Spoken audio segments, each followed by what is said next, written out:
So I think that with the issuance of private money and the issuance of private money in the form of cryptocurrency, um, something I reflect on pretty frequently is that um, it feels to me like not all that long ago, it wasn't particularly socially acceptable in the US or perhaps even around the world to issue private currencies.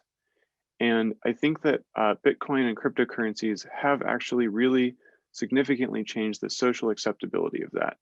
Um, and so I remember vaguely before discovering Bitcoin what it felt like to not believe that I, as a person or with a company I had started, could issue money. Um, and but I really think that that has changed quite a lot. And it's an interesting question why. Um, and I think that um, one reason that you might postulate is that Bitcoin had a structure where it couldn't be turned off. And so regulators eventually had to capitulate and sort of say, okay, well, this is here, we can't turn it off. This is the new reality. We have to sort of adapt to this new reality. And I think the first employee of Coinbase told the story of how regulators actually approached Coinbase back at the beginning and said, we really don't like this Bitcoin thing, so we'd like you to turn it off. And they had to explain to the regulators that they hadn't created Bitcoin, and actually the way it was structured, they couldn't turn it off. And I think that that's a little bit telling. It's like, okay, initial reactions to these sorts of things are often like, we don't like this, please don't do this. But given the fact that you can't turn some cryptocurrencies off, it may be that that forced people to adjust. Another possibility is that because of the speculative mania around cryptocurrencies, I'll bet many of the people on this call can remember back when there was a narrative of Bitcoin becoming a currency. People actually thought that there'd be a lot of commerce transacted in Bitcoin back at the beginning of the movement. And I think the collective giving up on that dream is perhaps another part of the explanation where um, you'll hear a lot of people in the establishment talk about how they're not very threatened by cryptocurrency because Bitcoin can never really compete as a form of money, and I think that that is true, at least in the sense that we talk about like a normal currency. So I personally kind of think that those two factors are the best explanations I can come up with for how we've slowly over the past decade kind of collectively on a social level switched to like, okay, whatever, it's fine. People can play around with issuing private money in the form of cryptocurrencies that doesn't feel super threatening. Um, and I think we still see signs of opposition. And I think that the announcement of Libra was the sort of biggest and sharpest signal in that respect, where you saw the regulator response to the idea of Facebook issuing, its own currency, albeit a basket of other currencies. But even that, even a basket that was dominated by the US dollar, there was still quite a lot of talk about how that could be problematic from a monetary policy perspective, in addition to all their concerns about surveillance and so on. And so I think that that's telling because I think that's really the only event that's happened in recent memory where regulators were put into a belief state temporarily of thinking like, oh, this could actually happen. There could actually be an alternative currency that could be used on a massive scale. And so I think that that is a signal to us of what the response is likely to be as cryptocurrencies that are more stable end up proliferating and being used for the sake of commerce over the next decade. And so I personally, as Larry mentioned, I lead a project of this type. And so I'm, sort of mentally and tactically preparing for that happening over the course of time. And society is going to have to sort out, once again, whether it's a good idea to have competing private money or not. Whereas for quite a long time, at least in the US, we haven't really had to think much about that. So it's like a little bit of the background perspective I take on all this. I'm going to talk a little bit about Reserve, this stablecoin project. Many of you probably aren't familiar with it, and I'll explain a little bit about why I think that probably is. And then I'm going to talk about what I see as the three biggest difficulties in making a basket-backed currency a reality, which is what we're trying to do. And I personally think it's the most promising, at least near-term plausible way to make this happen. So, okay, So reserve in a nutshell, essentially, we have a protocol that right now we have a simple version of this live on Ethereum. It's very basic. It allows you to lock up a series of tokens and issue a token, a further token, the reserve token, which is redeemable for that basket. So you have to lock up the entire basket in order to get a reserve token. And then you can transact that reserve token with anyone, and then anyone can come back and redeem that token and withdraw the entire basket. And this happens in a smart contract. So like earlier we were discussing, could you redeem while maintaining anonymity? In this case, the answer is yes, because you're just redeeming tokens for tokens. Now, if you want to go redeem those underlying tokens for the assets that they are backed by in the real world, of course, you have to reveal your identity at that point because of the legal regime out there right now. But so this is like the very, very basic design of reserve is just, a basket-backed token. And there are a whole bunch of other complexities, which I don't really think are super relevant to this conversation. If people want to get into them, we can in the discussion. But so today, the reserve token is simply backed by a basket of US dollar-backed stablecoins. So in particular, USDC, TrueUSD, and Paxos, which we at the time deemed to be like the most straightforwardly legitimate US dollar-backed stablecoins, although there are others out there that I think are pretty good. So you take 1/3 of each of these tokens and you lock them up in a smart contract and you get a reserve token, and then you can go do stuff with that, and then anyone can redeem it and they get all 3 of those tokens back, or 1/3 of each back. And many people ask like, well, Nevin, what the hell is the point of that? Why would you not just use a US dollar-backed stablecoin directly? And as a consumer, the answer is there isn't really a point. You can just use a US dollar-backed stablecoin directly. But there are reasons why we did this. We didn't just do this for no reason. So one is that we ourselves are pretty uncertain about what's going to happen to each individual US dollar-backed stablecoin. And I personally don't have a large degree of concern of a total default of those coins. I think that the legal structures and the humans behind them are legitimate, and the nation states that they're a part of are legitimate. But I think that their regulatory future is uncertain. And so there's a possibility that those coins end up being told, you have to maintain a whitelist and only people on the whitelist can use your coin, or you have to shut down operations entirely, because to be frank, we are seeing something with modern stablecoins that's a little bit more or significantly more in the direction of a numbered account, like Swiss numbered accounts of the past. And so I don't think it's clear that US regulators will continue to permit that scheme indefinitely. And so we wanted to create something where if any one of those tokens is wound down, those tokens can be traded out of our basket for other stablecoins of equivalent value. And so what this does is, this doesn't entirely solve the problem, but it makes it so that as long as there are some, in this case, US dollar-backed stablecoins or stable value-backed coins in the world issued anywhere, you can continue migrating this basket.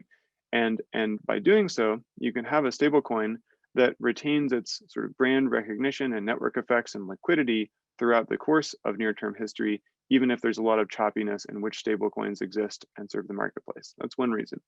But the bigger reason for this basket approach is because we don't always want US dollar stablecoins in that basket. So what's going to happen with Reserve in particular is that we will add a second stablecoin that's supported by this protocol, which is not only backed by tokenized US dollars. And so the point of that is, this is getting a little bit more in the direction of what Hayek had imagined, is to back this new token with a basket of, with an evolving basket of assets, which would eventually include, a pretty diverse set of stuff. Mainly commodities, but potentially also some equities, potentially some government debt or currencies. And I don't really think that I know right now what the optimal basket is. And part of the reason why our project hasn't fully tried to solve that problem yet is that it's unclear which assets will be available on chain in order to lock up. And that lack of clarity comes from a couple things. I guess I'll get into that in a minute. So we'll come back to that in a minute. But just to give people a little bit of like on the ground insight about what this is looking like so far and how we think that we could potentially make this a reality. Um, so we are starting, like I said, with essentially a crypto dollar. And the reason we're doing that is because we're targeting initially, rather than targeting crypto speculators, we decided to target countries that have high inflation or hyperinflation and capital controls. And so the first two of those that we're focused on mainly are Argentina and Venezuela. And the currency, as probably many of you know, that everybody in those countries wants is the US dollar, right? It's not going to be a natural choice initially to choose something that's a brand new private currency that is supposedly more stable than the US dollar, which you've never heard of. And so just a quick snapshot at this point, what we've done is we've created an app that is like a little bit like Venmo or Cash App. It's basically a simplified US dollar kind of bank account replacement. But anyone in Venezuela or Argentina, as long as you're not sanctioned, can get access to this account. And we do provide liquidity between the local currencies and the stablecoin. So you can send in your Venezuelan bolivars, and in a minute or two, you'll have a US dollar balance in this app. You can transact with anyone else in that ecosystem. You can then, you can withdraw in US dollars to the US banking system. You can withdraw in Argentine pesos or various cryptocurrencies, several other transaction methods. And at this point, just so people know, like I have a sense of like what this looks like in practice, we have about 9,000 transactions per day happening on the system, predominantly in Venezuela.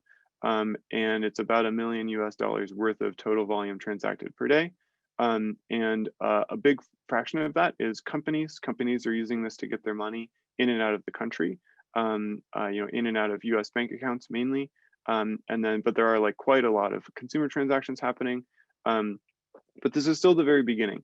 And we've noticed that there's hugely more demand than we're even able to serve at this point. Like you can't just download our app and start using it today. We have like a wait list that's way longer than the number of users because of the logistical difficulty of making markets against these currencies, and several other factors that end up popping up when you do this. So I believe it's going to work. I believe we'll end up scaling this to millions of users in Venezuela and Argentina.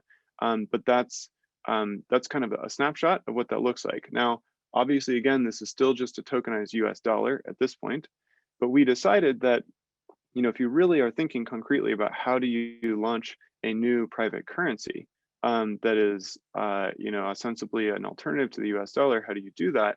Well, we think that it needs to be usable in all the normal ways that money is usable, practically speaking, which means you have to be able to actually, pay for goods and services with it eventually, but you need infrastructure in order to do that.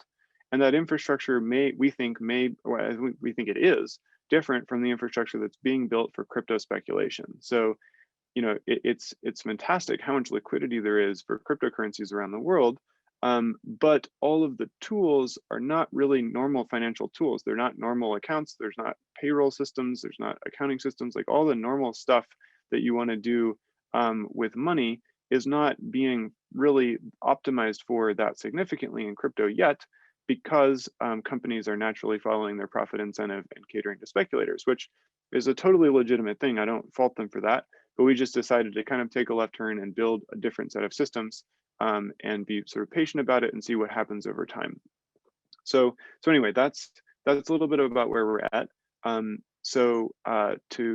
get back, so then the idea, if this all works out, what we want to have happen is to build this platform for using the tokenized US dollar and reach really massive adoption in these countries that are in the most need of stable currency right now. We think that is very, very good for us developing the infrastructure. We think it's also good narratively for cryptocurrency around the world. We think this could be a powerful driver of the way that the entire world ends up seeing cryptocurrency as a positive thing rather than a negative thing. And then we want to introduce this additional currency that is separate from the US dollar and allow you to hold either and give people the choice of which they want to hold. And initially that secondary token will look pretty similar to US dollars with some yield baked in to try to sort of combat the amount of inflation. But there's no perfect economic mechanism that we've worked out in order to have like zero inflation or to peg directly to a purchasing power of a basket of assets. We thought a lot about that. We haven't figured out a way to do it. So then in the long term, the plan is, over the next decade or two to basically watch what gets tokenized and continually evolve that basket to try to achieve something that is, as has as little exposure as possible to the US dollar or anything else we think could be highly inflationary over the course of time, while maintaining a stable purchasing power. Okay, so 3 problems to try to guide our discussion here, 3 big challenges here. So number 1, tokenization. What is going to actually get tokenized in the cryptocurrency industry? In which jurisdictions are those things going to be tokenized, right? You want things to be tokenized in jurisdictions that have strong governance, not weak governance, but sometimes jurisdictions that have very strong governance have a lot of restrictions on, if something is tokenized, who can actually hold it, who can actually use it. There's a question of, which business models will actually facilitate tokenization. I remember at the beginning, it's like a lot of, there's a lot of excitement about security tokens and tokenization of everything. It's like, yeah, but where does the money come from? One interesting side note there is that Pax Gold makes its money on a transaction fee. So there's no fee to hold the token. They will custody your gold for free, essentially, as long as you believe that you can redeem the token for it, which I do. But then when you transact the token, you pay a transaction fee. So far, that model seems to be working. Excuse me.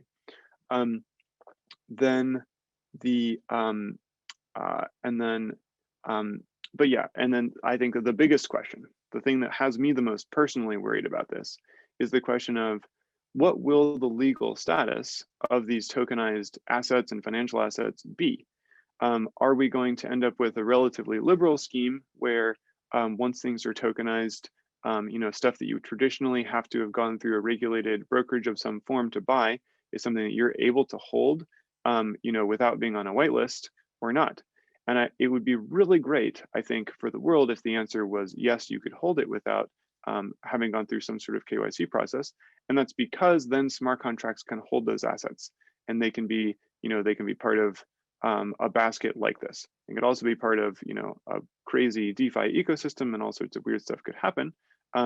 But that's a big question. And so I think that, anyway, I think that's an important thing that we need to be in dialogue with regulators about over the course of the next, 5 years or so, if we want to really have a chance at issuing an asset or a basket-backed currency like this. The second is governance. So there's just there's the fundamental question of who decides what the basket consists of. And then there's all the complication of how to prevent attackers from trying to manipulate the system for their own profit. And anyone who's thought about this knows it gets very, very complicated very quickly. And really I think the main point I want to make here is that the scope of the governance challenge is often much broader than people like me initially think. When they start thinking about like, oh, we'll have it be that the token holders can vote, and well, there's this problem with this incentive. Oh, we'll just fix that with this little epicycle, and like now we fix the incentives and it all makes sense crypto economically. Well, you often don't think about the fact that like we're just in a world with lots of degrees of freedom, and any humans can go, do whatever they want to do to manipulate other humans. So they can run disinformation campaigns, they can pay people off to do things. There's also the difficulty with token voting of the high liquidity of cryptocurrencies, like the fact that you can borrow large amounts of them ends up really changing the situation. And so Reserve as a project is very open about the fact that we have not solved the governance challenge. And I think it's a big risk for the project in the macro sense. These challenges can be temporarily handled by having, highly incentivized and publicly identified, honest, relatively competent people like our team in charge of the governance for a while. And so that's our current solution. But in the long term, there's the question about, how do we, I really love how with Bitcoin, there is nobody behind it. There's no particular body of people that you have to get to know and evaluate and decide to trust. I think it's a very powerful force. And I think there's something about how, I think if there was like one main company that profited off of Bitcoin usage, I think somehow society, like all of us, would be less excited about it and less willing to use it. There's some sort of fairness thing there. So um, I really do think it is important to get to the point of fully distributed governance, but I think it's basically as difficult as creating a new nation state or like a new constitution. Like you're basically figuring out a set of governance rules like that, and it can go wrong like with about that, you know, that level of probability. And then the third is like liquidity and adoption. So making markets against failing currencies, we decided was an important first step so that people who are in the most need could actually switch away to a currency like this. That's a difficult thing to do. But it does turn out that, you know, there are lots of informal foreign exchange vendors in any place like that. You know, in Venezuela, this is also now happening in Lebanon, for instance, I just mentioned earlier in the call. And so, you know, it's just a logistical challenge of coordinating those parties and getting to the point where you have enough liquidity available. And then, yeah, and then, you know, there's the challenge of like I said before, offering infrastructure for ordinary transactions rather than speculation. There's just a lot of work to be done. There's offering US dollar liquidity, because right now people obviously want US dollars, offering US dollar, like actual banked US dollar liquidity to people in high risk jurisdictions. You know, often the jurisdictions that have monetary problems also have high risk status from the banking industry perspective. Sometimes, you know, US sanctions, like in the case of Venezuela. And so, you know, our team has had to do an incredible amount of work interpreting those executive orders and building compliance regimes to make sure that we can filter out anyone who's sanctioned. It's a business that most people don't want to be in. We decided we're just going to do it. Yeah, and then in terms of that actual adoption step, it's like, you know, there's the question of how do we get people to use a USD alternative in the world of USD dominance? And so my personal take is you don't, unless the US dollar really does start to lose its purchasing power in a way where the world freaks out about it. And, you know, right now, and probably in your communities on Twitter or whatever, there's a lot of crypto people who like to talk about the US dollar, you know, potential inflation. And I think mostly they just want the price of Bitcoin to go up. But like, you know, if that really does happen over the some point in the next 30 years, if we really do see a significant drop in purchasing power of the US dollar, I think that you could see a pretty quick uptake, at least for store of value in alternatives. And then the holy grail is, can you have something, you know, we already have index funds and all sorts of other stores of value. Can you get something like that that is also used as a means of exchange as ubiquitously as something like the dollar? So that's the ultimate goal of our project. And I think other people here would probably like to see something like that happen. So, so yeah, so that's the context I'm coming from.